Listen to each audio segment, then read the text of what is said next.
कभी कभी ना कुछ कुछ बिल्कुल इंस्टेंट बना के खाने का मन करता है। तो मैंने देखा कि भाई फ्रिज में अमेरिकन कॉर्न पड़े हुए थे, तो मैंने पूरा का पूरा कॉर्न उबाल लिया कुकर में 2 सीटी डाल के।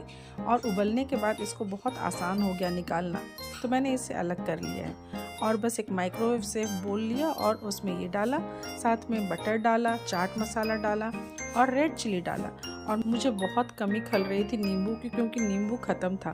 तो मैंने सोचा कोई बात नहीं, इसको गर्म कर लेते हैं और फिर इसका लुत्फ़ उठाते हैं। तो मैंने सिंपली सारे मसालों को मिक्स कर दिया और इसे 1 मिनट के लिए माइक्रोवेव कर दिया। माइक्रोवेव जैसे ही मैंने किया तो ये एकदम धुआंधार धुआं निकलना शुरू हो गया। फिर तो बिल्कुल ही अच्छा लगा इसका टेस्ट, मैंने जो खा के देखा। आपके पास नींबू पड़ी हो तो नींबू डाल लो, मैंने बिना नींबू के ही बना लिया।